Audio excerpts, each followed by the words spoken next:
What's going on, everyone? If the microphone is not loud enough, just let me know. Shout out in the comments. Let me know. I'll raise my mic level and all that fun stuff. Um, just figured I'd come on, give some guys the opportunity to ask some questions, get some answers, and then talk about some other stuff going on right now. So let me bring up the other post because there was a few people who already had some good questions, and I'll get those out of the way first, and then anyone else with a question, just throw them in the chat. So if this is something that people want to see more of in the future, I don't have a problem doing it. It's just trying to find time where I can actually do it, where I'm not working on belts or have other real life stuff going on. It'll be a little bit more difficult. All right, so let's get to some of these questions here.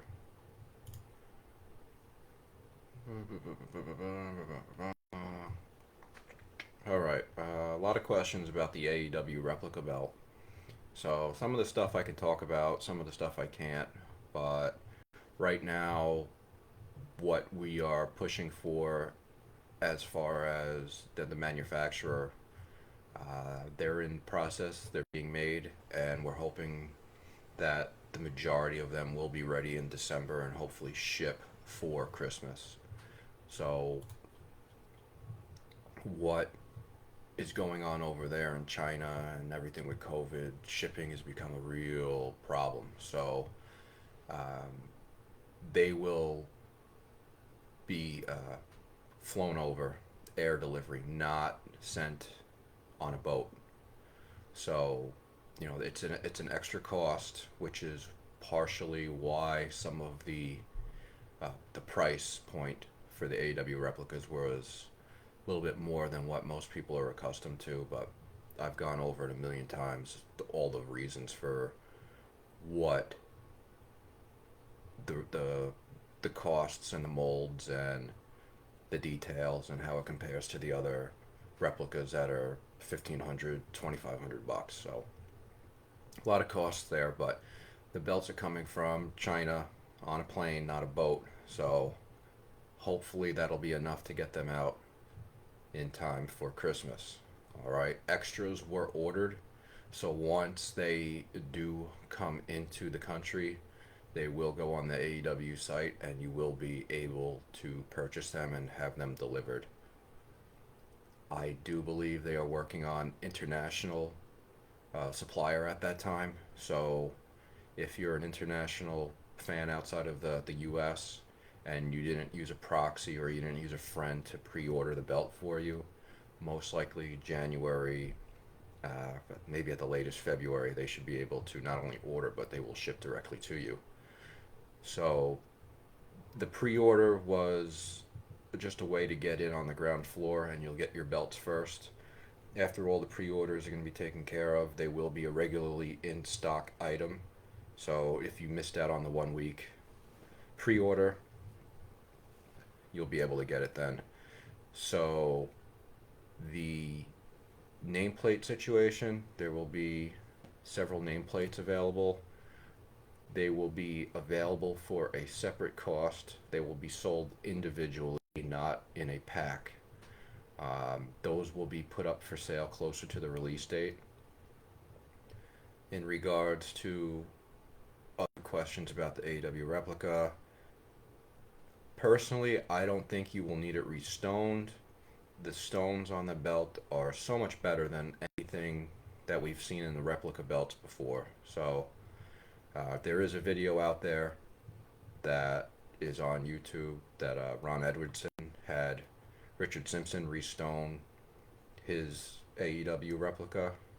He sent me pictures a while ago, but the belt, part of the belt was done in Swarovski crystals. Some of it was done in cubic zirconia, and then they left some of the original stones. That way you can compare all three.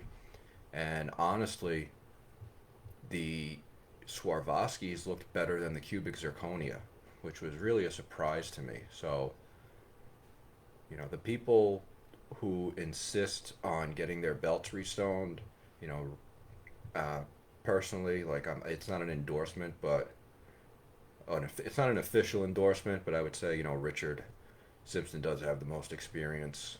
But once you get the belt in person, I think you will realize that you might not need to get it restoned. If you plan on getting the belt restoned and releathered, get it restoned first.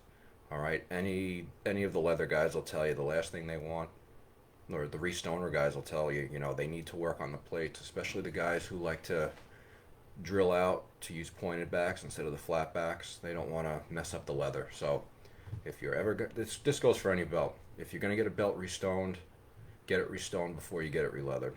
Okay. Now, as far as the releathering goes, I haven't heard any type of updates about who is authorized to releather it besides Ron and myself. Now, anyone can releather the replica belt, but the issue a lot of people are getting into is using the trademark logos on the trademark logo stamps on the releathers. So, for example, a bunch of people got cease and desist letters from WWE for doing releathers with the WWE logo, WWF logo. Since the AEW replica does have the AEW logo all throughout the strap, Ron and myself, thus far, the only people authorized to use that logo on the straps. I'm going to have a few different options available. I will have this is the first time I'm going to be offering send out straps. They will be completely done, and they will have a black backing on it, and the holes will be cut out. So pretty much all you have to do is unscrew the plates off your replica and pop them on. You will not get the custom fit and detail that you would if you sent it to me for the full normal releathering, but there will be a price difference because I'm going to offer both.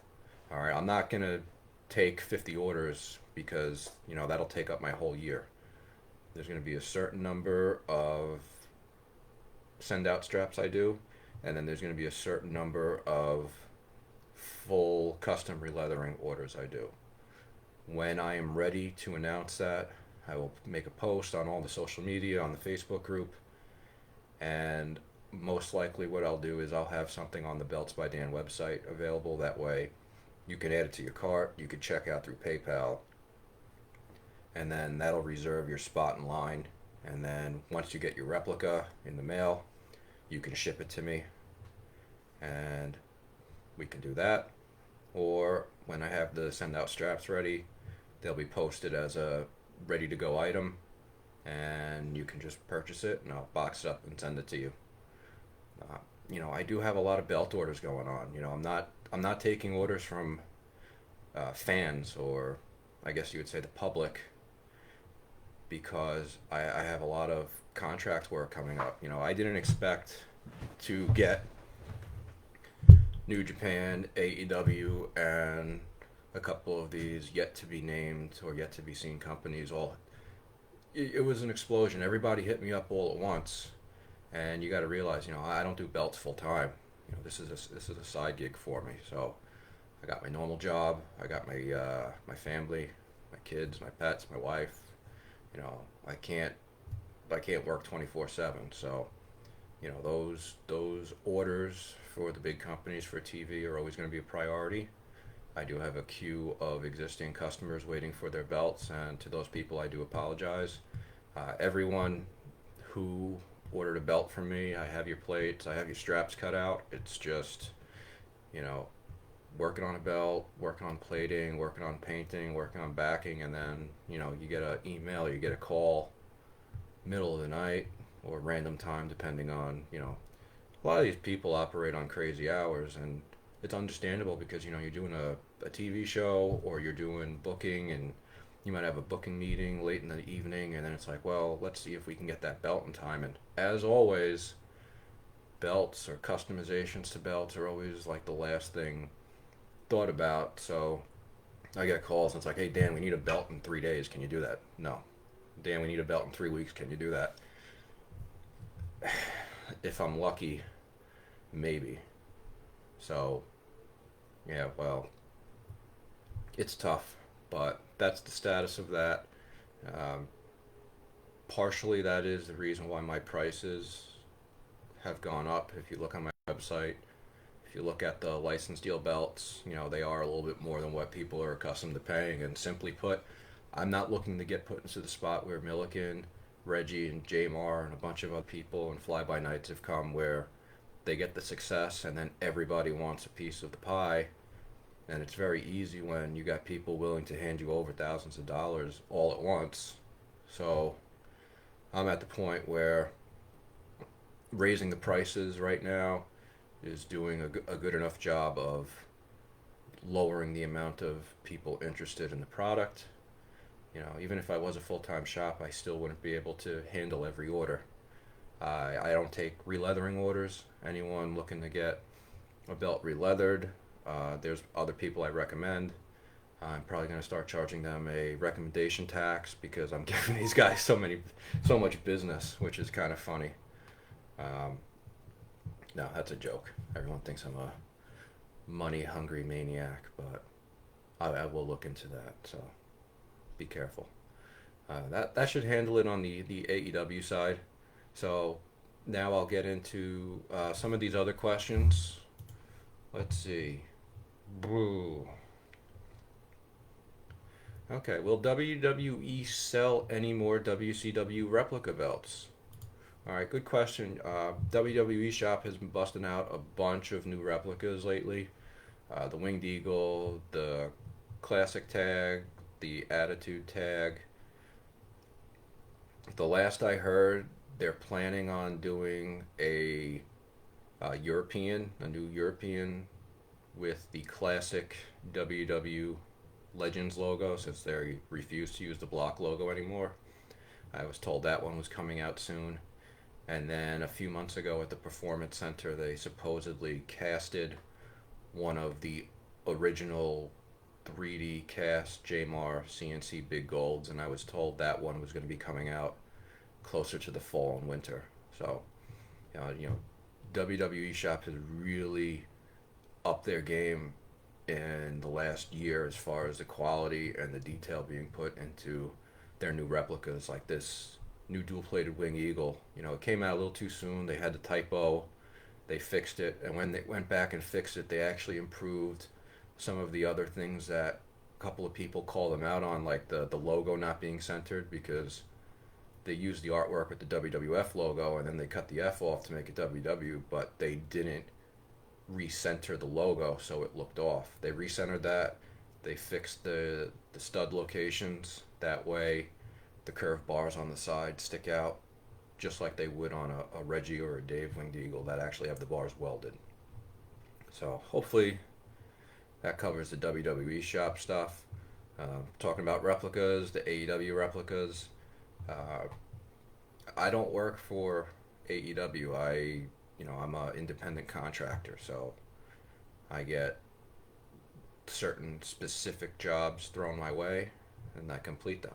So I did the tag medals, I did the TNT belt for Mura, which I'll talk about later, and then some other assorted projects. So if AEW does have plans to go ahead with other replicas in the future, I hope they do give me the call again to help them with that, because they were blown away by the amount of positive feedback, and the sales backed it up. The pre-sales on the replicas tripled what AEW internally thought they were doing, so they're very happy with that, which is good.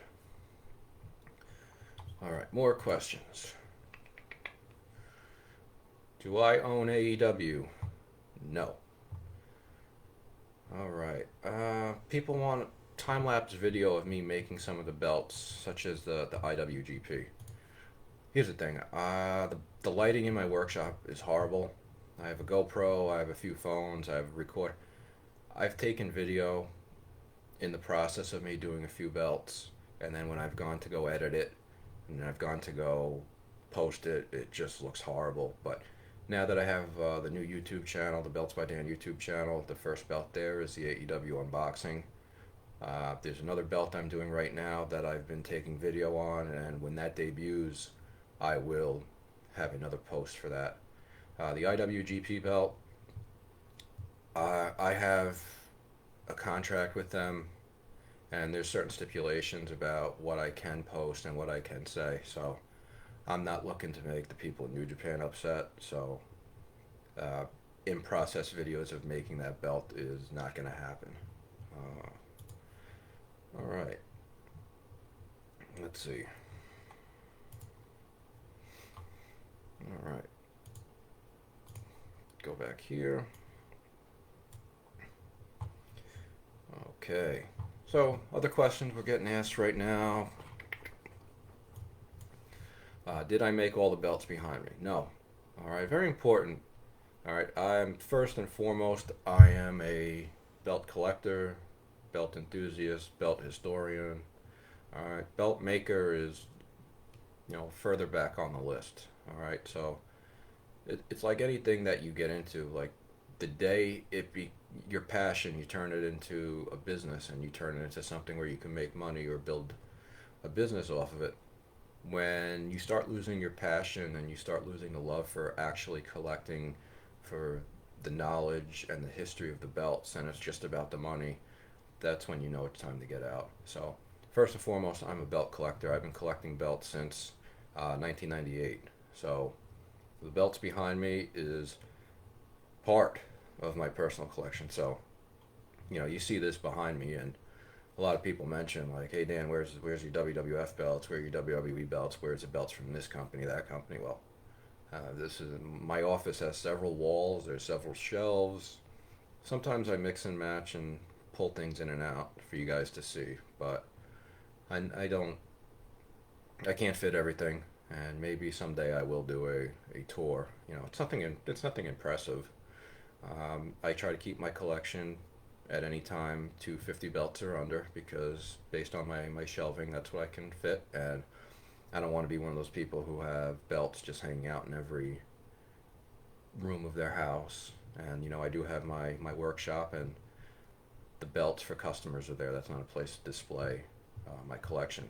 So my collection is 20 plus years of collecting.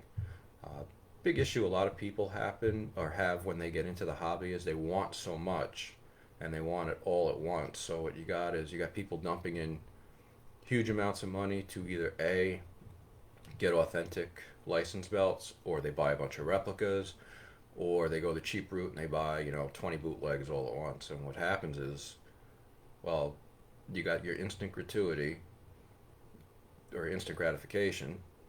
Now you're just sitting there and like, what do you do? And those are the people that kind of burn out really quick. They're like the shooting stars of the belt collecting hobby, where they shine bright, but they fade quick.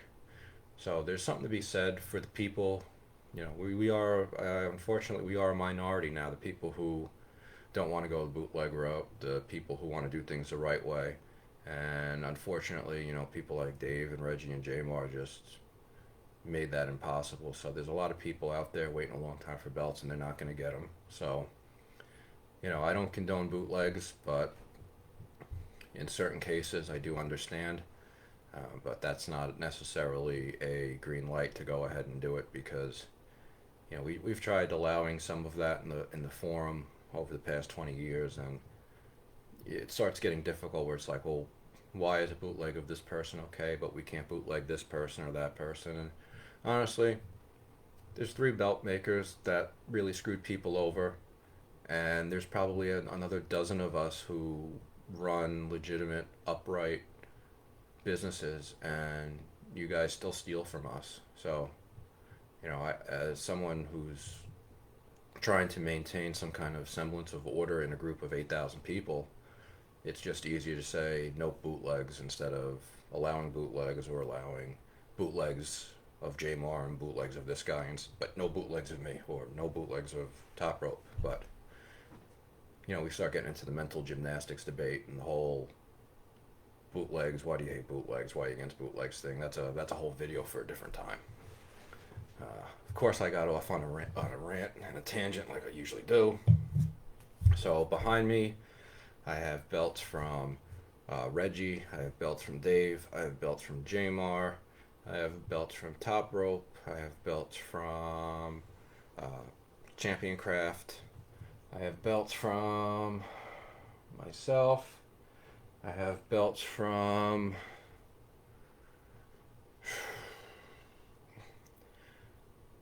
yeah. I think I have belts from a lot of people. So uh, I'm a belt collector. I'm always going to be a belt collector. I pretty much have the majority of the belts that I want. Obviously, when COVID finally subsides, I do want to start having the gimmick table at some of the bigger conventions. I've been invited a few places, so I am working on making copies of some of the bigger belts I've done for my personal use and for my gimmick table. Those belts I'll find room for them on the shelf behind me. There's some belts behind me that at one time I wanted, but now they don't mean as much to me. So maybe there's a few belts here that I'm willing to sell. So if anyone wants a belt without wait time, I got two right now that I'll sell. I've been offering them for a while.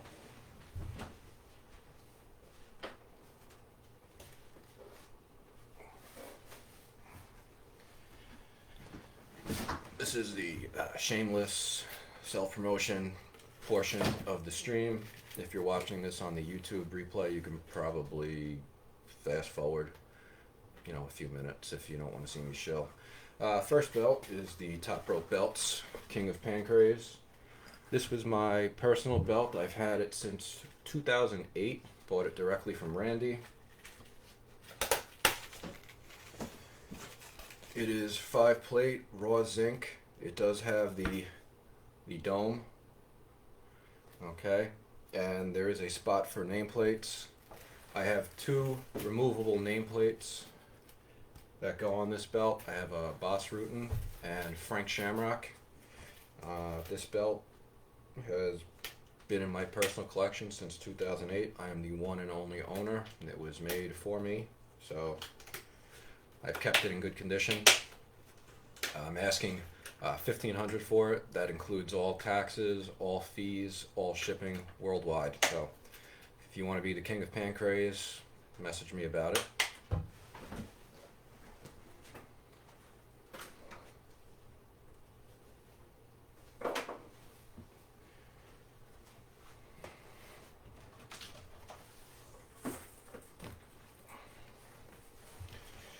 And the other belt we have for sale is this whopper of a big boy. Alright, this is the Mid-South North American. So what happened was I did some belt work for somebody several years ago, and trying to be a good person, they said they didn't have all the money, and I said, well, give me half down. I'll do the belt for you, and when it's done, you just pay me the rest. So I do the belt. Excuses, hold on to it. I need money. I don't have the money. So then the guy hits me up and says, hey, well, I ordered these plates from Classic Shields a while ago. I finally got them. I don't have the money to finish them. Will you take the plates instead of the money? And I said, all right. Everyone.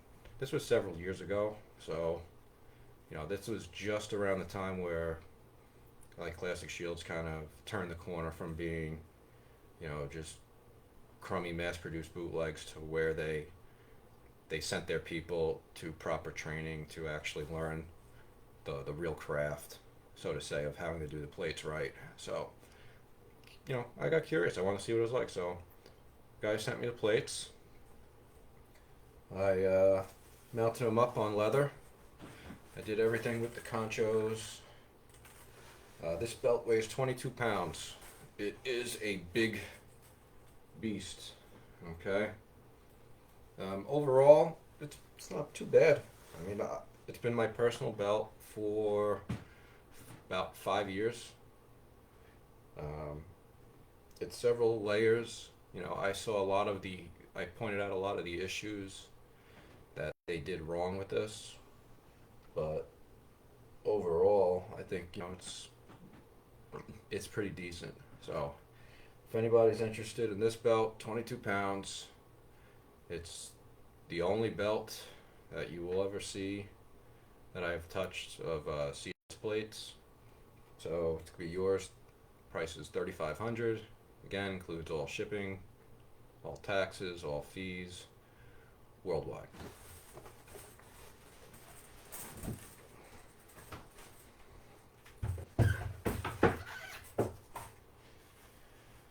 That is the end of the shameless self promotion right now. So let's go back to all of the comments.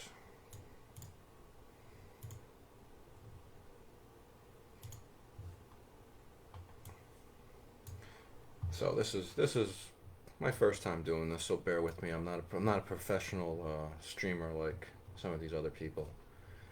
All right, so why is belts not my full-time job? Okay, real simple. Uh, Two questions I get asked, like why don't you fight anymore, and why aren't belts your full-time job? Well, I have a normal 9 to 5 job. I've been there almost 20 years. I started there when I was very young, and it is a very good job with unbeatable benefits, unbeatable retirement plan, pension, stock options, all this other stuff. All right, and the type of security that I have in my real job, it's not something that I'm looking to give up. Uh, I will be I will be able to comfortably to retire at a very young age, especially for someone in uh, my demographic. Like a lot of people our age don't think about retirement. They don't save the money. They're not planning for the second half of their life. And I was very fortunate to fall into a job position where I'm pretty much set for the second half of my life. So once I retire from my 9 to 5, then I will start taking on belt work full time. Reason I don't fight is, basically I got kicked and punched in the face and the head a lot. I got choked out a lot, and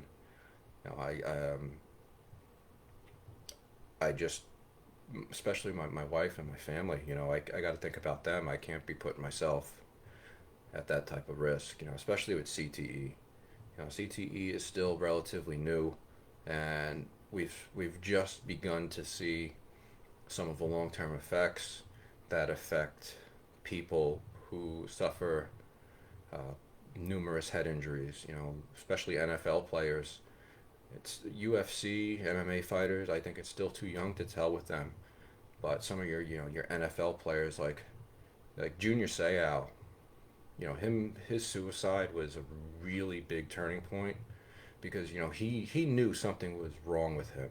He knew he wasn't right mentally, and unfortunately he decided to take his own life. But that's something that's going to be, unfortunately, it's going to be more and more common, I think, in the next 10 years or so, specifically with the NFL players. And then we're going to start seeing that generation of UFC fighters, MMA fighters who are just going to be, mentally brain dead. I watch interviews with Chuck Liddell, and it's really sad to see what kind of shape he's in. I don't think he's going to be putting together full sentences in the next 5 years. So right now, I'm happy just doing what I do as far as teaching and training at the MMA school. And, you know, Joe wants me to quit doing belts so I can come back and train. And um, I haven't been training MMA or jiu-jitsu for this year, 2021. And that's because I had my third child in January. And the doctors, with COVID going around, they really don't want anybody around, a baby with a weakened or, a limited immune system at that time. So that's one of the things I had to give up. So I'm probably not going to be going back to jiu-jitsu or MMA for until this COVID thing is settled. We all got our vaccines, and then I was getting ready to go back, and then now we got the Delta variant, and we got, COVID 2 the remix, COVID electric boogaloo, and COVID 2 speed control, or whatever meme you want to make up. But I always put my family comes first. So as much as I want to get back there and choke people out and get kicked and punched in the face, I'm just gonna have to put it off a little longer. All right. Next question. Uh, what is the most expensive belt you own? All right. So there are many belts that I own behind me that I've ordered new from the makers, and I've waited my 6 months, my year, my 2 year, my 3 year, my 5 year. Um, at this point, I'm still waiting on, still waiting on orders from 2014 from Milliken. So that just tells you how it goes. Some of the belts I did not want to wait. Some of the belts I have are rare. Some of the belts I have are the only copies made for the public. So those are obviously going to be your more expensive belts. So the most expensive belt that I have personally, none of the belts that I have I've paid more. I haven't paid it 5 figures for a belt for myself. There are many ring use belts that I've acquired that I've paid 10,000, 12,000, 15,000, and then flipped them and made money that way. There are certain people who have given me permission to purchase belts on their behalf. So there are certain ring use belts I was authorized, offer them 25,000, offer them 30,000, 35,000, and unfortunately, we couldn't make a deal happen there. But there are people out there who pay big money for belts. And those people choose to use middlemen such as myself because we have the connections and we have the ability to get it done. If those people come out, everyone wants to talk about Conrad being ring use collector. Well, yes, but you see the type of drama and harassment that he has to put up with because he's an out there ring use collector. Every time somebody posts a belt for sale, somebody tags him in it. The people who don't know about belts, they just know he likes belts, and that works out for him a lot. So that's how he gets some of the ring use stuff. But there's major ring use collectors that choose to stay anonymous specifically because they know that the general public will not be too kind to them. So the most expensive belt I've seen sold, the AWA inmate, Bockwinkel had it. He wanted like $250,000 for it. This was back in like the late 90s, early 2000s. There was like an AWA site, and there was two belts on there. There was the AWA inmate, and I want to say the AWA light heavyweight. They wanted 250,000 for the inmate and like 175 for the other belt. And then a few years before Nick Bockwinkel passed away, he did sell the inmate to a well-known collector in Japan, and I was told that belt went for just under or around $100,000. So big money. Well, big money to me. Probably peanut. These guys are well off, so it's probably peanuts to them. But there's different trains of thought where it comes to the ring use belts. Some people feel like the original company should have them, and then some people say, well, like WWE, for example, they don't honor the history. They just throw all the ring use belts in the trunk. They don't have them on display. They don't have a Hall of Fame. They don't have this or that. Whereas the private collector, like you see somebody, for example, Conrad takes great care of his belts, but at the same time, he's more than willing to bring them to events and to StarCast and let AEW use them for shows. So a lot of people are on the side of being in favor of private collectors owning the ring use belts because there's more of a chance that they'll actually see the light of day or have some type of enjoyment for the general public instead of just sitting in a box in a warehouse, and if you're lucky, it's busted out once a year for an access fest. Next question. Tour of your belts? Nope. Talk about Mexican pizza going away. All right. Taco Bell took away Mexican pizza, and I think myself and Demi Lovato have been at the forefront of fighting the war for Taco Bell. We're demanding that Taco Bell bring back the Mexican pizza to the menu.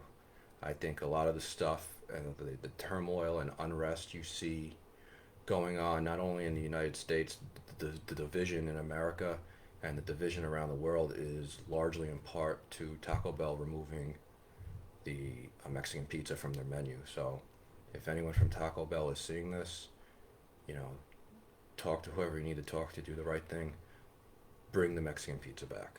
Thank you. Next question. IWGP for sale. I've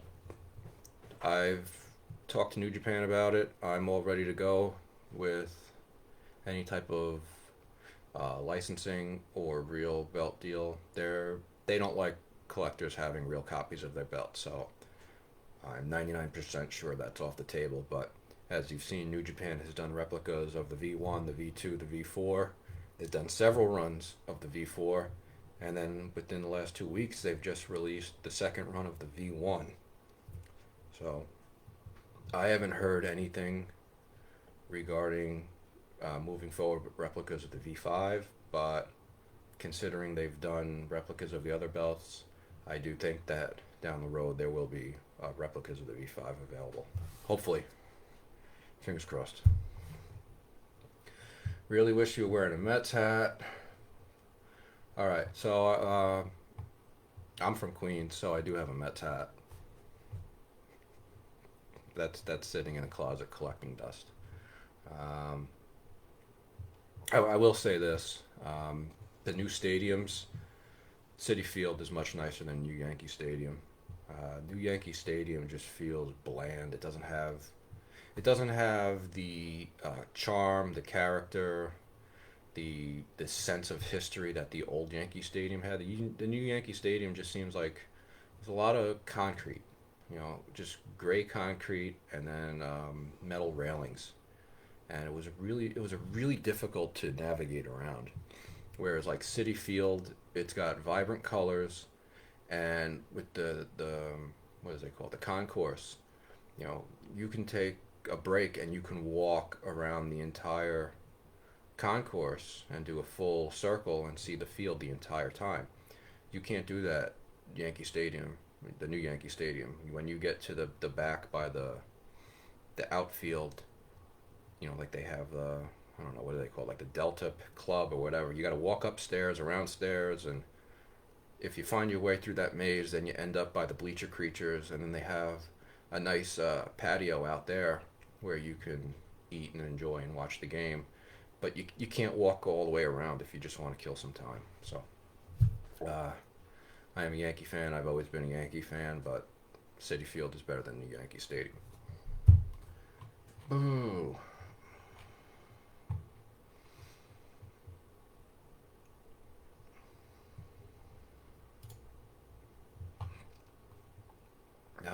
What are your prices like?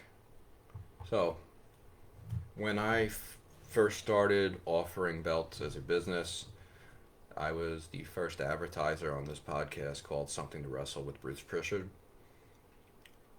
My deal for any of the podcast listeners was 3-plate nickel belt for $9.99, and then when Conrad told me that he got Tony Schiavone to do a podcast, WCW based podcast, I immediately jumped at the opportunity to sponsor that. Same deal, $9.99, 3-plate nickel.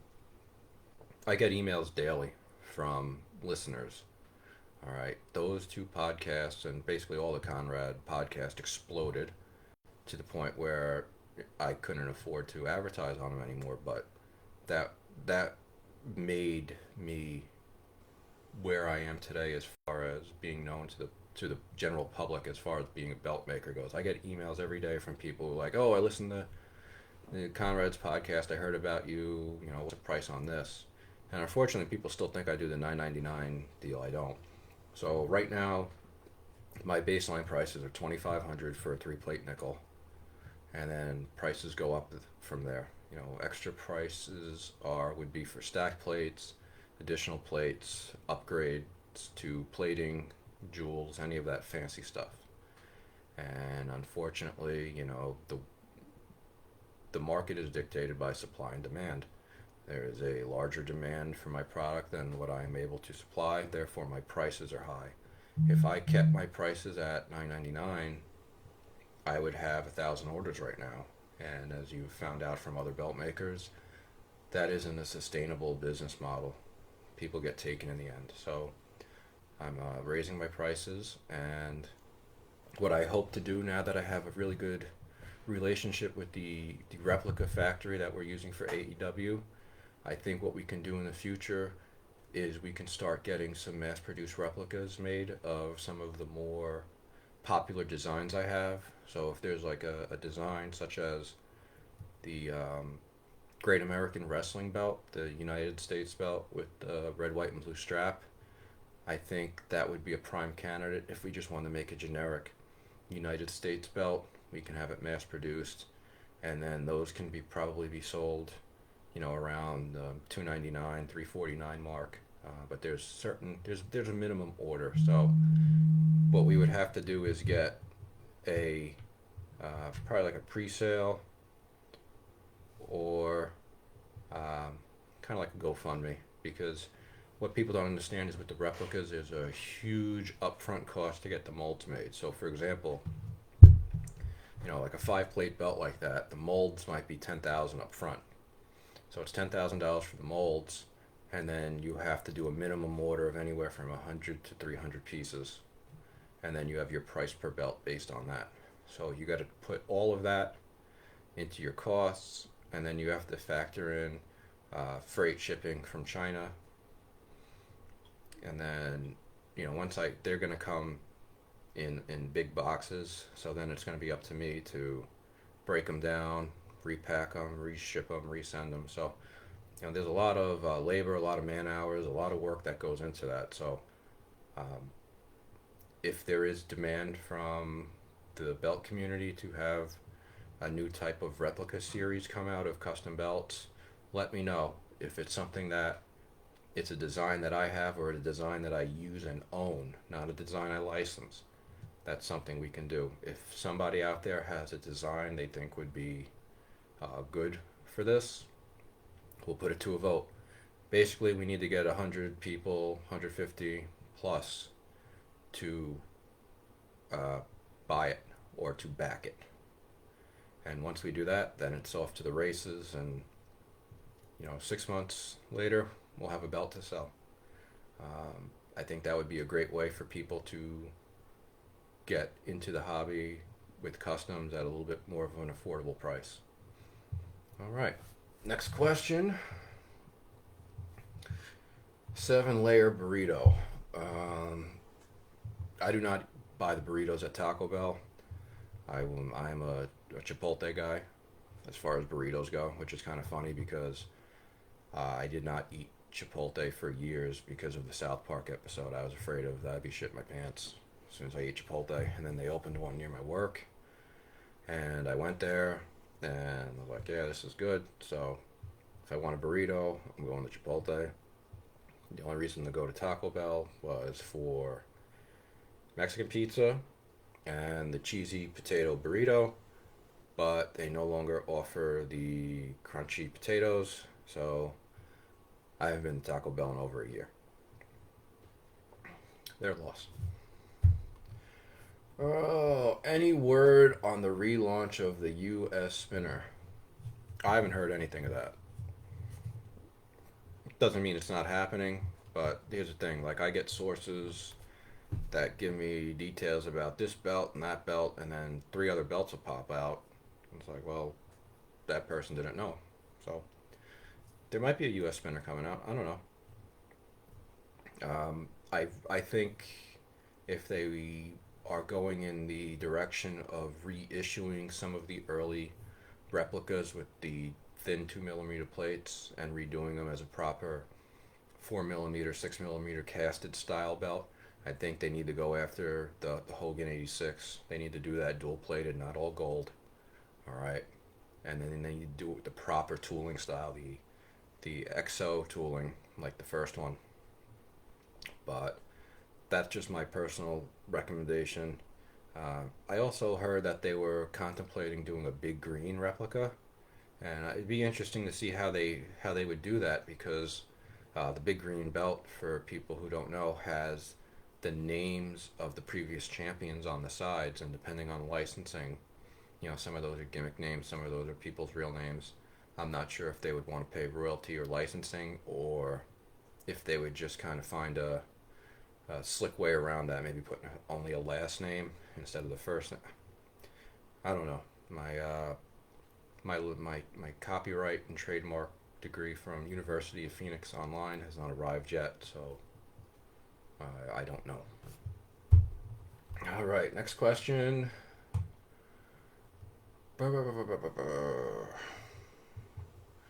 Would you, under any circumstances, fold your belts? The worst thing you can do in this hobby is fold your belts. If you ship a belt in a flat rate box, you deserve to be tied to a chair and beaten in the face with a snow shovel. That is the most disrespectful thing you can do to a belt. I don't care if it's a $100 bootleg. I don't care if it's a $200 replica. I don't care if it's a $5,000 real belt. Do not ever ship a belt in a priority box. If you are one of those people who brag about and show 40 boxes, 40 priority flat rate boxes there, you're a bad person. You need to repent for your sins. You need to pray to whatever belt gods you believe in, and you need to hope that you are forgiven. All right? No, really, there's no protection in the flat rate box, and what you're doing is you're smushing the belt down, and what you're doing is you're creating premature creases where you fold it. All right, now there is a little gimmick in this thing where supposedly I can share a screen, and let me see if I can get that going, because I have some good pictures of what happens when you fold your belts. I'm sorry, I'm just navigating my poorly organized belt collection picture gimmick thing. Here it is. Okay.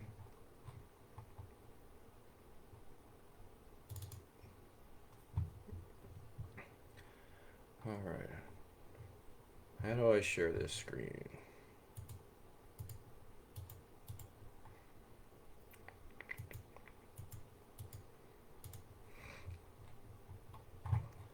Poll, yeah. Shit. I'm horrible at this. Let's see. No. What can I do? That's not it. Alright, so anyway, I'll throw some pictures up later, but basically it's a picture of a belt Reggie did that people shipped it out in a flat rate box, and then what happens is people fold their belts either to put on a wall or in a shadow box, or they just store them under their bed. And basically what happened, real belts have leather. Leather is a breathing, it's an organic thing. So when you're folding your belt, you're putting stress on the fibers, which will cause them to tear apart. So all belts have the die, and they should have a clear coat. That protects the strap itself. When you fold it, or you constantly, try to wiggle your belt around, a lot of people want these floppy paper straps, and that's horrible to have because they can't support the weight of the plates, and you'll get premature ripping. But folding it, you'll get those tears, and you'll expose the fibers of the untreated leather, and what'll happen is it'll dry out, it'll crack, it'll rot, And if you're one of those people that store your belts either in storage or you store them in a bag or under your bed, you'll start developing mold. All right? The bags that come with belts, those are carry bags. They're not long-term storage bags. All right?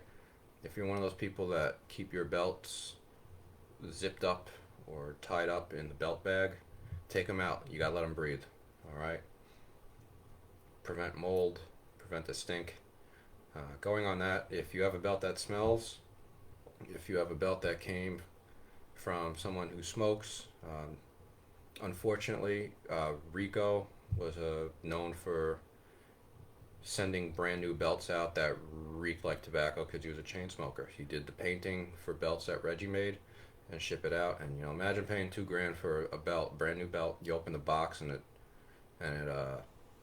reeks of 6 cartons of Newports. Solution to that: take the belt, throw it in a box, throw in like 4 or 5 dryer sheets, and just let it sit there for maybe 2 days. The dryer sheets will absorb most of the smoke and most of the odor. Won't be 100% brand new, but that's probably the best thing you can do. So there's your tip for smokers' belts. A lot of comments about the Mexican pizza. You see, I'm not the only one that Taco Bell pissed off with this. All right, I think if a company came along and just sold Mexican pizzas, they'd be very, very successful. You already went back to it. First batch of AEW replicas, trying to get them out by Christmas. Hopefully, fingers crossed.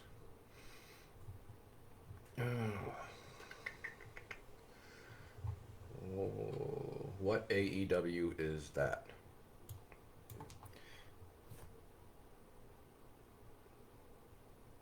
That is one of the 2 prototypes that were made. Now, as far as details go, there was a first set of prototypes made that was sent to myself and AEW, and we rejected them because there were some issues with them. In a future stream, I'll bust that out and we can do the comparison, and I can show you like what they did wrong. And what we did is we rejected it. It wasn't up to the standards. People are upset that the AEW replicas took 2 years to come out. So they, that's a reason to go and buy bootlegs. They're not offering us the product we want at the price we want, so we're entitled to getting a copy of it, buy our bootleg. No. We want to get this done right. This is the first time AEW, it's a new company. There's a lot of people there who aren't as versed in the business of belts, so it's kind of a learning process for them. And then they brought me on, and then we're dealing with the third-party manufacturer in China, and there are some things that get lost in translation. There are some issues that happen with, sometimes they want to cast the real belt, sometimes they just want the artwork. So all the errors that we found got corrected, and the belt above me is one of the 2 of the recorrected ones. And then after that, there were 5 more that were made for various important people at AEW for their inspection. So I believe in total there are 7 of those going out right now, or 7 of them that exist. Do I still have the JMR XPW? Okay, the JMR XPW that I posted pictures of, I sold that years ago. What I do have is I have 2 brand new sets of plates. They're JMR plates. I plated them, and they're just in a box downstairs, and if anybody's interested in them, I will finish them. You can have them done however you want. If you want it dual plated, if you want it all gold, if you want some kind of crazy strap, I will customize it to you. I got 2 sets of them. It's the 5 plates. There's no logo plate. Those would be $2,500 each, however you want them finished. If you're one of those people who want to buy a set of plates, then you can contact me and we'll try to work out a price on that. Next question.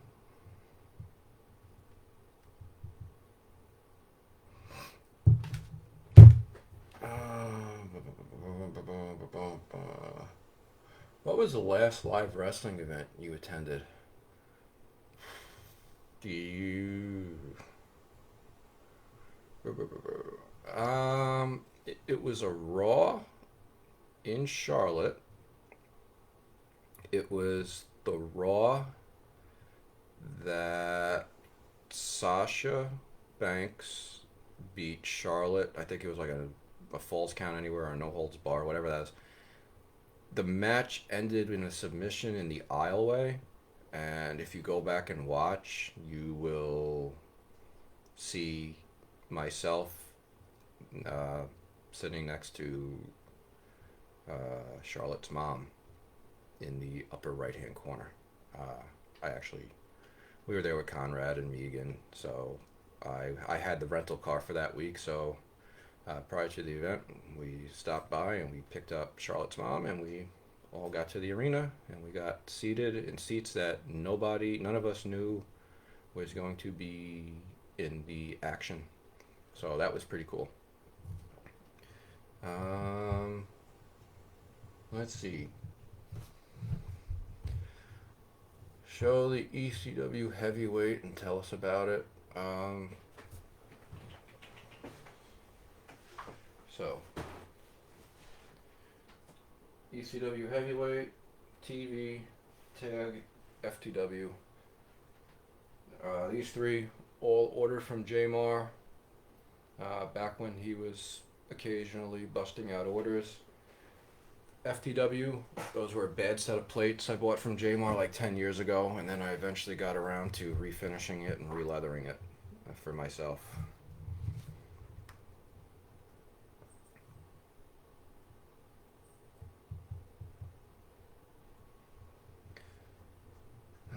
Yep, Dwayne corrected me on the AWA TV belt that was being sold. IWGP V4 coming back. When they do the replicas, they seem New Japan. When they do the replicas, they seem to bust them out in batches of 100. It seems like just to keep the rarity up and the price high.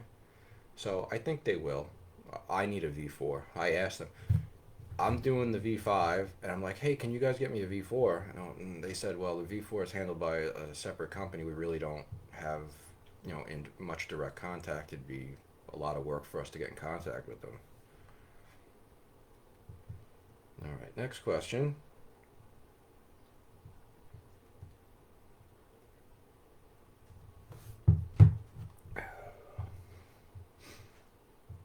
Does it get frustrating when people on social media don't really know the different layers and aspects of belt collecting? And then they talk smack to me. Okay. I'm sorry, I'm texting with my wife, who's asking what's going on. Sorry. So, I'm anti-bootleg. I'm very vocal about it. I'm very vocal about educating people who like to regurgitate the same misinformation over and over. And a lot of the new people in the hobby, they're totally miseducated from day one, specifically because, I'm banned from a lot of these groups where they have, agendas to push bootlegs. So they don't get to see or they don't get to hear both sides of the coin. They don't get to understand the true history of the hobby, the true background, the legalization of what you can and cannot legally do. So I got a big target on my back. Everyone's always attacking me. I get hate mail. I get mean comments. I get people coming after me all the time.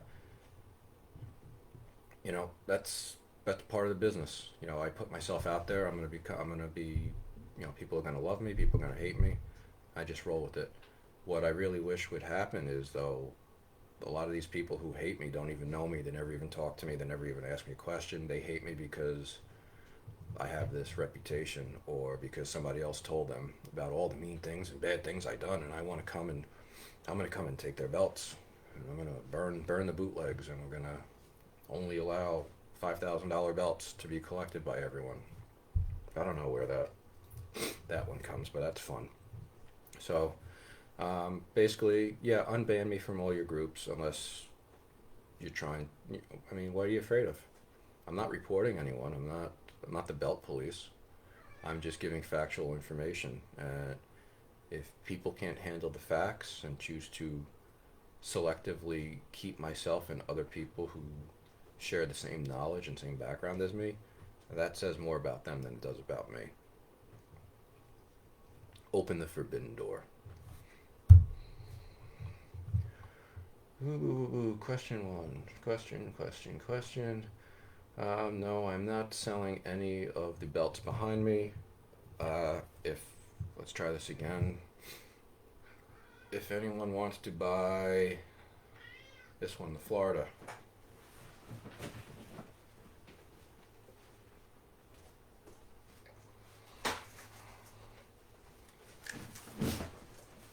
This is the 7-plate Florida belt. As you see, it does have some autographs. It is a Milliken-made belt, so that makes it rare in itself. So we got Barry Windham, we got Ron Simmons, and then we got. I wrote this down years ago. I'm horrible at this. Exotic Adrian Street. How's this one? It's autographed. So this is probably the only one back there that I would sell. So if somebody's really interested in this and they want to make a stupid offer, then feel free. Hit me up. We'll talk. Alright.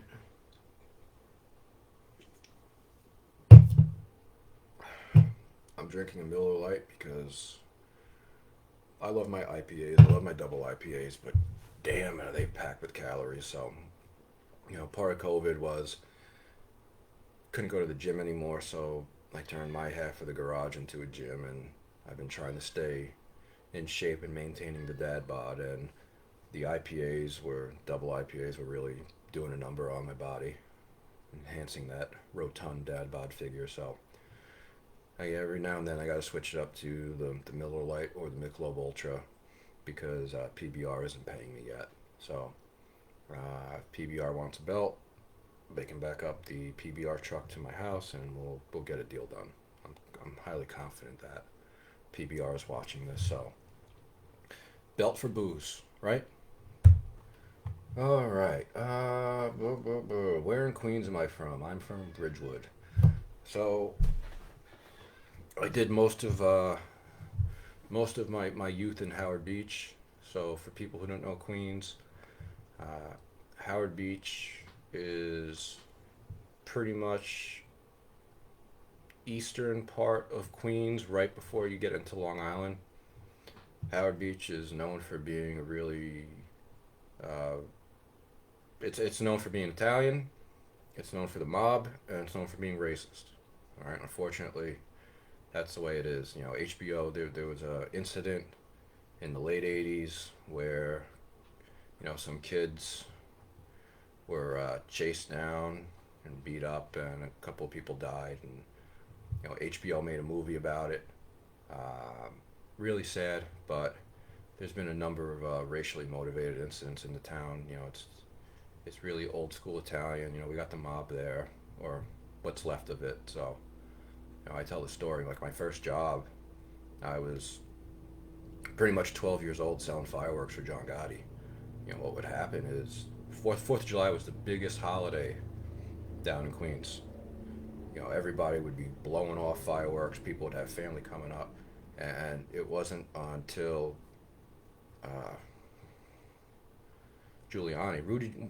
fireworks were huge, and then when Rudy Giuliani took over as mayor, they really started cracking down on the fireworks. So what we would do, it was a group of us. We were like a bunch of 12-year-olds, and we had our bikes and we had our backpacks, and somebody had a friend who had a friend who had a friend. You get 4 or 5 kids. Yeah, meet us here. We all bring our backpacks, these people have like their basement set up like a grocery store. They got the shelving, they got the racks. A couple of places I went to, they even had like the hand baskets. And basically the gimmick was, all right, the guys gave us a price menu, and then they said, your kids, you know what people want out there. What do they want? And we just tell them, and they load our backpack up with fireworks. So, these guys are fronting us, $500 worth of fireworks because what you can fit in a backpack. And then the deal was, all right, you sell this, you come back, and for every $100 worth of fireworks you sell, we give you this much credit for yourself because you're 12 years old. Your family, your parents aren't buying you fireworks, and if they are, they're buying you like sparklers or little bottle rockets. When you're 12 years old, you want to blow up something. So you want M80s, you want blockbusters, you want birthday cakes, you want all the fun stuff, right? The only way you got to do that is you got to get that on your own. So that's what we did. Every summer, we'd go around and we'd be selling fireworks. And come 4th of July, we'd all have our own private stashes, and we'd bust them out. We'd light them off, and then the rest of the summer, you'd save some. Somebody always had an M80. You'd put an M80 in the storm drain or in a sewer cover, and you'd watch the thing pop up. And then you get some of the guys who had the blockbusters. A blockbuster's a quarter-inch stick of dynamite, and they had the waterproof fuse. So down in Queens, we're right on the water. You get people just taking them, lighting them, and because they had the waterproof fuse, throw them in the water, and they'd still go. And then you hear boom, and every once in a while you see like a fish or something else pop up. But yeah, that's growing up in Queens for you. Ridgewood played football in Queens, killed Ridgewood every time. You suck. Boom, boom, boom. Have you contacted Taz to sell copies of the FTW? Apparently a lot of people have contacted Taz asking for copies of the FTW, but he doesn't seem interested. Should he ever decide to be interested, I'm more than willing to do pretty much 99% of the work. I just need his blessing. And then, he can make his money, or we can do whatever he wants. So, Taz, if you're watching this, if you want to get the replica belt business, I'm your guy. Boo, boo, boo.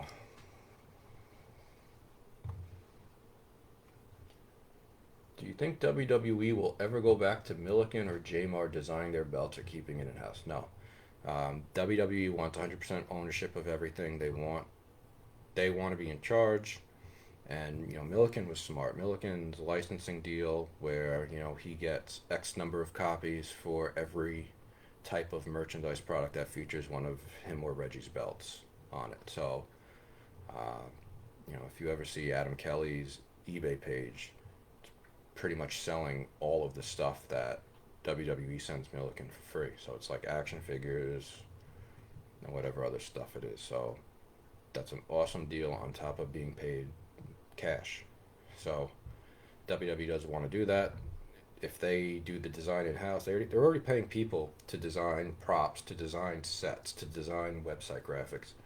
What's another, here, just design this belt, right? The belts are to promote and advertise the company and to sell toys and replicas, okay? When you get somebody like Dave or Reggie or Rico, their belts look so much better than what WWE is designing because they're putting more thought and more effort into it. And when you put 8, 16, 20 something hours into doing the artwork, you have a connection, you have a bond with that art. So you're just not going to sell it to WWE and give them full ownership for like $100. So that's a big portion of the reason why from here on out WWE is all in-house as far as belt designs go. Now I'll take it one step further. I think WWE should hire a full-time in-house belt maker. What is it to pay somebody? They're on the payroll. Their job is just to make and repair belts. Have them travel with you.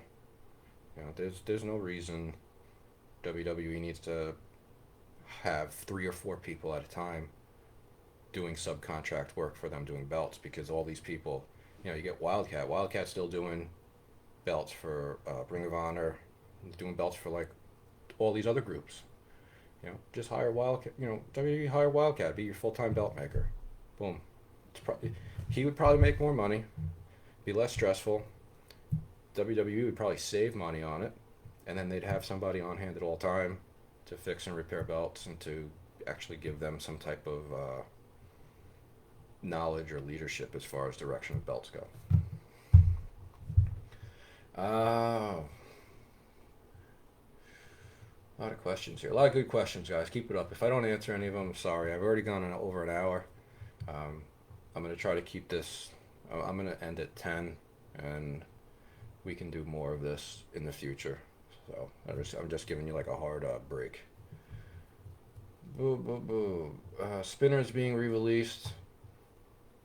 Rumor I heard is they're going to be making a new belt that is highly influenced by the spinner. Take that for what you will. Oh, right. How do we know which ones I own or have rights to? Okay, this is going back to when I was talking about us doing like a group buy of a mass-produced replica. Just go on my site, beltsbydan.com. All right, there's a section called licensed belts. Pretty much everything in there I cannot mass produce for the public. So pretty much if it's in there, no. Anything else, more than likely, I can do. Did Milliken actually make the belt at his home, or did he outsource and just make the leather? All right, that's a really good question, and that's something that I could probably take an hour, 2 hours just going into the fundamentals of that. But basically, hazardous material laws in the United States, no belt maker etches their own plates because of hazardous materials and the acid and the corrosive and all that stuff. You can make your own plates if you have a CNC machine. JMR has a CNC machine, and there's more and more people. Now that the CNC technology has been out long enough, you can buy them pre-owned. I've looked into it myself. It's just not feasible at the moment, but if you do have a 3D CNC machine, you can do your own plates. And then the next step after the plating, most of the people, belt makers, we get our plates acid etched because it's cheaper and faster than even CNC, even if we don't own it. Curving and studding, I can do that myself. Most belt makers do that themselves. The etchers, most of them offer that service either free now, or it's such a minimal cost that time is money, and especially when you have to do 10 or 15 belts in a queue. If they're offering to curve the plates and do all the studs for you for $10, why? That's a no-brainer. Okay, so after that, the next thing is the plating. All right, so all the belts behind me, doesn't matter if they're gold plated, doesn't matter if they're nickel plated, doesn't matter if they're dual plated. The first base coat is copper. All right, all the belts behind me are zinc based. Zinc and aluminum as a base metal to get to gold is very difficult. The copper plating is the most important piece, because whatever you put over that copper is going to enhance. So if your copper is cloudy and scratched, the nickel and the gold over that is going to act almost transparent, and it's going to bleed through. So in order to get a proper bond of the copper onto the zinc plate, you need to use a cyanide-based copper. Okay, and again, you're getting into hazmat laws. Like, it's some states, there's very few states where you as a person can go out and purchase your own cyanide-based copper. You can get stuff called like flash copper. That it will work in a pinch. It's not as good. It's not as durable. It doesn't last as long. If you're making these, belts behind me, you need cyanide-based copper. So that has to be outsourced. After that, we can do all the stuff ourselves. We can do the polishing, we can do nickel plating, we can do gold plating. So I do my own gold. I do have my own nickel bath. I can do my own nickel if I need to. Again, if I have to send the plates out to be copper plated, and they're saying, well, it's only going to be a handful more dollars, and we'll just throw them in the nickel bath for you. Why am I not going to do that? All right, some we talked about being attacked and people who don't know any better attacking you and talking trash. I had somebody on Twitter say I'm not a belt maker because I'm not etching the plates myself and I'm not doing the copper plating myself. That's a cop out. I'm putting hours and hours into these belts, not just the strap. You know, I can do the whole belt 100% start to finish. Some stuff, I don't have a background in metalworking. If there's a guy out there that all they do all day is weld, all they do is curve metal and form metal and do plating, and you pay somebody for their expertise, not necessarily because they're cheap. All right, it might take me years to learn what the knowledge and the shortcuts and the trial and error they already have, and that transfers over to when you're doing releathering. People are like, well, if I see a piece of leather in the store for $50, why are you charging $350 for a real leather? Well, you're charging me for my time. Excuse me, I'm charging you for my time. I'm charging you for my knowledge, and I'm charging you for the years of the trial and error and all the tricks I had to learn. Because back when I learned, YouTube wasn't out there. There was no tutorials. There was a bunch of really old books by like Al Stolman on how to do saddle making, and what a lot of us had to do is just take that information from the book and try to apply it to doing wrestling belts. So like now, all you guys out there, you guys are spoiled. You got the YouTubes, you got the forums, you got everything. So if you want to learn how to releather a belt, go on YouTube. Don't search for belts. Just search all the old saddle making, all the old how-tos. Tandy Leather has incredible how-to videos out there on how to do many of the common techniques. So again, I don't do my own etching. I don't do my own copper. Doesn't mean I'm not a real belt maker. Good question. Oh yeah, well that was about Dave. So Dave is a belt maker. I don't care. Oh, Dave just gets the plates and does the leather. He's not a real. He's a belt maker. All right, you guys. You don't believe me? You try it. Who made the original Big Green? All those belts in that era was what the hell's his name? I'm forgetting it now. All right. So he made the Big Green. He made all the sheet metal trophy shop style belts. Who's the guy who's the guy? Johnny Rods. That's it. Johnny Rods. Johnny Rods still has his training gym down in the city. It's wrestling. I think they still do boxing too. But I don't. A couple of people have tried reaching out to him to make belts. I don't think he does it anymore, or he rarely does take on an order. But yeah, Johnny Rods.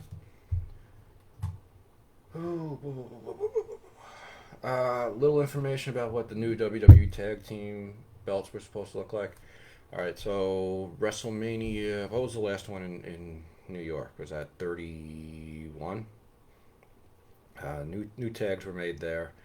They were similar to the women's tags.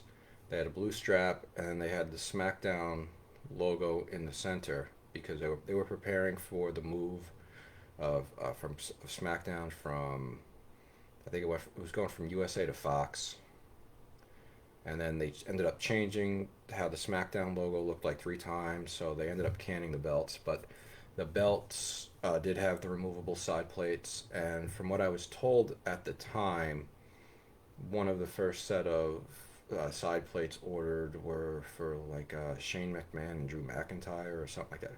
I forgot who Shane McMahon was tag teaming with at the time, but basically, I guess they were going to, at one point, win the tag belts.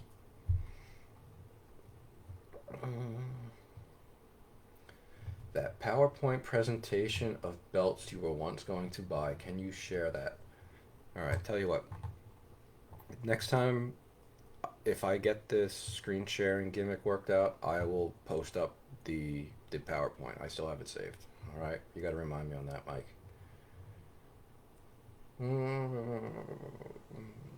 Who do you assume has more outstanding orders, JMR, Reggie, or Dave? Honorable mention to Paul Bledsoe and Elgin. Okay. So JMR's been ripping people off for probably the longest out of all of them. I get people who message me saying, "Hey, I ordered a belt from JMR in 1998.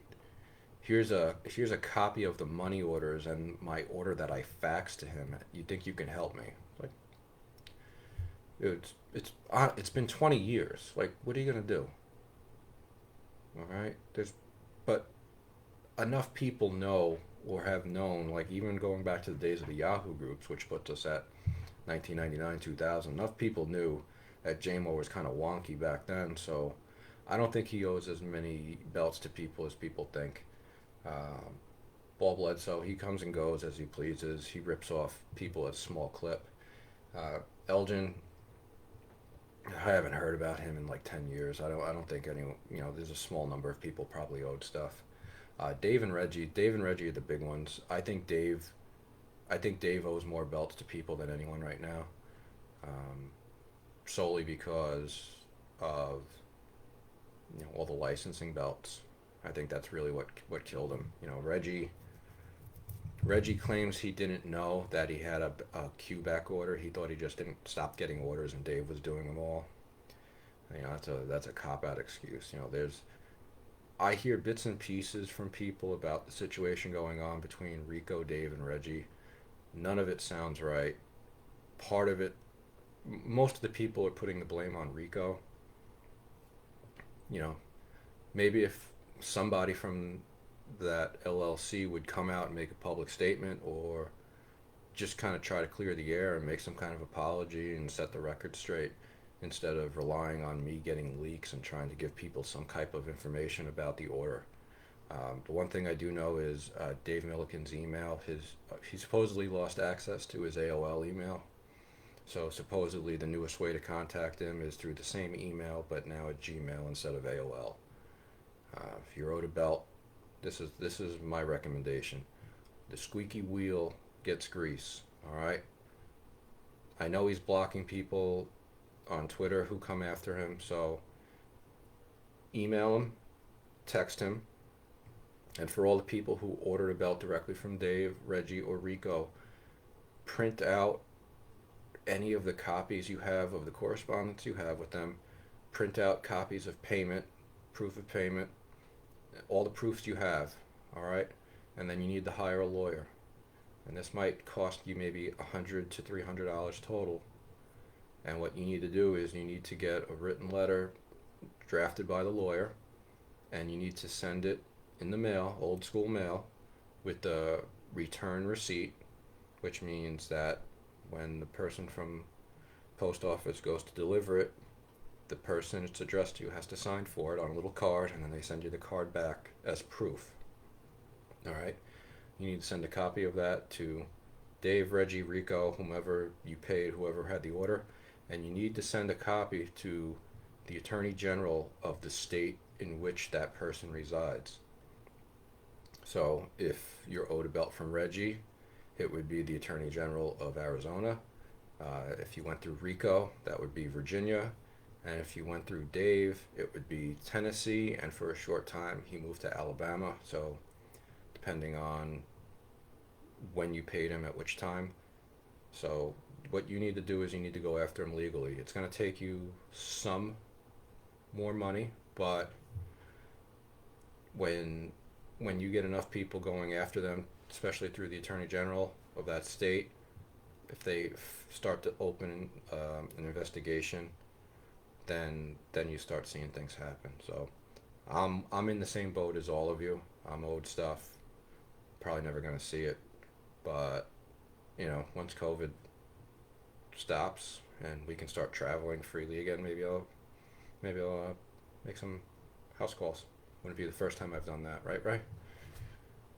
All right.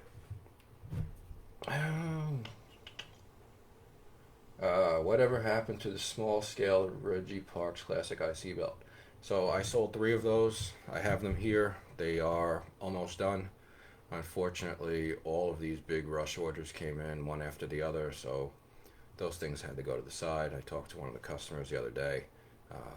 If the 3 people who ordered those belts, I apologize to you. If you want a refund, full refund is available. Otherwise, your belt should be ready relatively soon. One of the big points for that was they did not come with tips. I did not want to put figging tips on it, and I am working with a machinist who has started making full single piece aluminum hand milled tips, and you've seen the examples of that on the IWGP belt and also on the TNT belt. All right, the TNT Miro belt, the TNT belt Miro is using has one of my new single piece Midwest style tips on it, and those are the same tips that will be going on those three small scale Reggie IC belts. And for the people out there who are curious, all three of these customers ask for customizations to the belts that most people have never seen. So I know at least one of them is going to be dual plated, and there's going to be some colors on the strap. So I'm really excited to show you guys how those turn out, because it's something people have asked for a while, and we'll finally get a real physical representation of how it looks. Okay, why hasn't Impact jumped in the belt game? They tried years ago, but what they did is they went through Dave and Reggie, and Ed Schumann set that up, and then when Ed passed away, their whole business model went down the toilet. Impact probably has the nicest looking set of belts. I mean, top to bottom, they did a great job with those belts, specifically top rope. And then I think they had one of the low end Pakistani based company. They're American guys that get the plates from Pakistan and then put them on American leather. I don't remember, I don't know. But they did the women's tags, which they came out great. And honestly, Impact, TNA, whatever you want to call them, they have a history of abusing the shit out of the belts. All right, so they're probably better off going the route of using a less expensive manufacturer like the Zebros. This is my cat. If you watch the AEW unboxing video, I had the door shut, and this little turd, you can hear him screaming and clawing at the door. So this is Bowie. He is named after David Bowie, obviously. He is a Maine Coon. His hair is not as long as normal Maine Coons because we get him shaved a few times a year, because Maine Coons are water cats. So this one will roll around in the tub after we give the kids a tub, and his fur will get all matted, and then it becomes a pain to brush it out. And he is a big cat. So, all right, there's your cat cameo for the evening. But Impact Wrestling, Replica Belts, they have great designs. They do have the fan base to support it. They should definitely be doing Replica Belts. If they need a contact, if they need a middleman, I could probably squeeze another 2 hours into 2 hours of random time throughout the week to get Impact's Replica Belts going. Still waiting on my belt dude. Still waiting on my payment dude. Favorite belts I don't own. I want an IWGP V4. I want to make myself an IWGP V3. But other belts out there that I don't own that I want. The classic Mike Vartanian ECW belts. The Reggie knockoffs. I love those designs. Not because they're Reggie knockoffs, just because that's the era of ECW I grew up watching. I also like the Tri-States wrestling one, the Mike Vartanian one, the one that Conrad has. Let's see, what else do I want? Belt hobby is weird, because you say you want this belt and that belt, and then you get this belt and that belt, and it's like, well, what's next? There's always something next. It never stops. WCW, the 91 to 93, the Ron Simmons, Sting, Vader heavyweight. I need one of those. If anyone has one for a decent price, hit me up.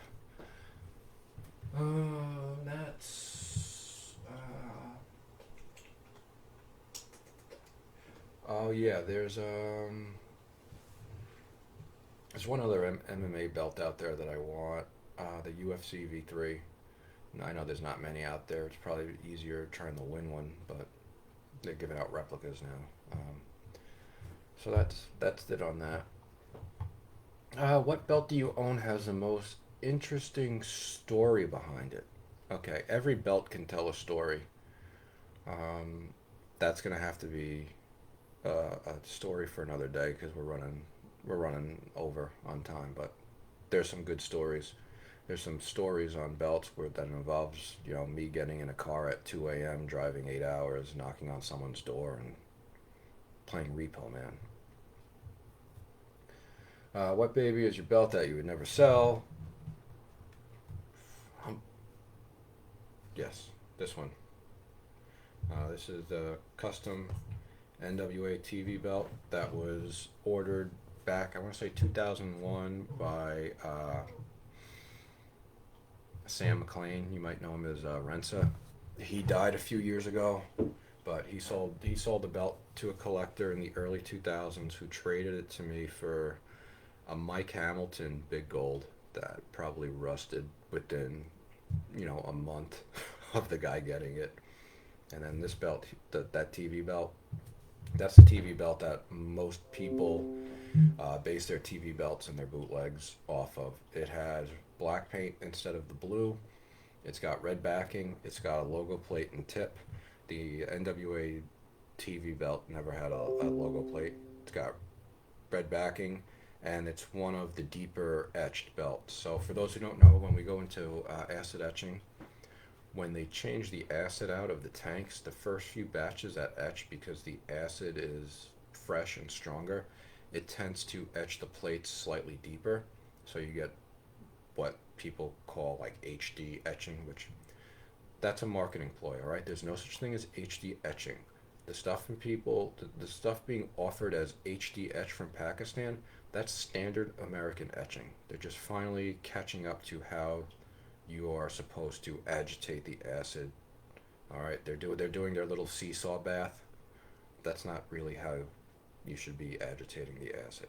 But I'm not going to give them too many secrets. Okay.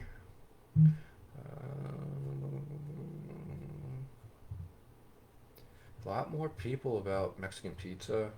Recommendation about vodka. I got plenty of vodka. I'm not a big vodka guy. I'll drink gin, like a half. It's called half and half. Polar Seltzer makes it. It's half lemonade and half grapefruit juice. So a little bit of that and some Tanqueray is really refreshing. But mostly I'm Scotch, bourbon. Trying to get into bourbon. I know we got a lot of people in the South down here, and I've been after some Pappy Van Winkle for years. The places up here have it for like $600-700 a bottle, and it's funny, watching the Netflix crime documentary. They did a whole thing on the bourbon heist, which happened a few years ago. So, anybody out there, if you come across any Pappy Van Winkle and you want to offload it on the low, come at me. Uh, Double IPA, yes. So I'm in upstate New York, but we have family in Vermont, and I'll tell you right now, Vermont's craft beer market is just crazy. You can't go 2 feet without running into a really high quality um, IPA, double IPA. Now you go to the stores and half the beer section is IPA now, and a lot of people are shitting on IPA. There's a lot of bad IPAs out there. Let me tell you, there's a lot of really bad, really piss poor IPAs. Okay, when you find a good IPA, you'll know it. So if you're one of those people who's like, yeah, I tried IPA, it tastes like bitter shit, try a different one. All right, don't give up on it yet. Nico telling me Gotti was from Howard Beach. All right, so going back to Queens, Howard Beach has two sections. There's Old Howard and New Howard. New Howard is on the opposite side of Cross Bay Boulevard, so like on the same side as like Lindenwood. That's where most of the mobsters live. That's where the more nicer houses are. Old Howard Beach is closer to JFK Airport. That's where most of the working class, including myself, lived. So, uh, you know, if I walk to the end of the block, there's a big chain link fence. There's uh, train tracks, and you can see JFK Airport. So, planes flying over your head all hours of the night, you learn to sleep through it. Am I taking orders currently? I raised my prices, as I said earlier. If there's anyone out there who does want to place an order, you're more than happy to. Just realize it's going to be. I'll be honest right now. I'm trying to get stuff under control, so you're probably looking at least 6 months. So, if you want to place an order, just realize it's going to be a long wait and it's going to be expensive.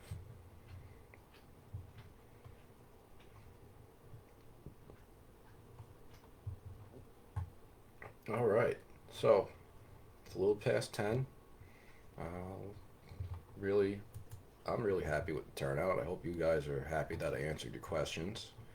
I just had some free time tonight and stuff going on in my real life. I just needed to talk and you know clear my mind a little bit. So I'm happy you guys enjoyed it. If I didn't answer your question, I'm sorry. If this is something that you guys like and I'm not too annoying and my monotone voice isn't putting you to sleep, I'll try to do this again. Uh, if this is something people really, really, really like, maybe I'll get into the whole bring on a guest and maybe I'll have somebody shoot questions off of me. But for now, that's it.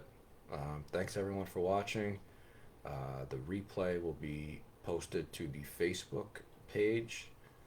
If there's people outside who are not members of the group who want to watch it, I will put it on my personal Facebook page and then I'll make it shareable so everyone could hear me listen. And I'm sure clips will be cut up, memes will be made, photoshops will be photoshopped, and everybody will have a laugh. If you want to support me, this is the plugging part. So if you don't want to hear me plug my shit, you can just disconnect now.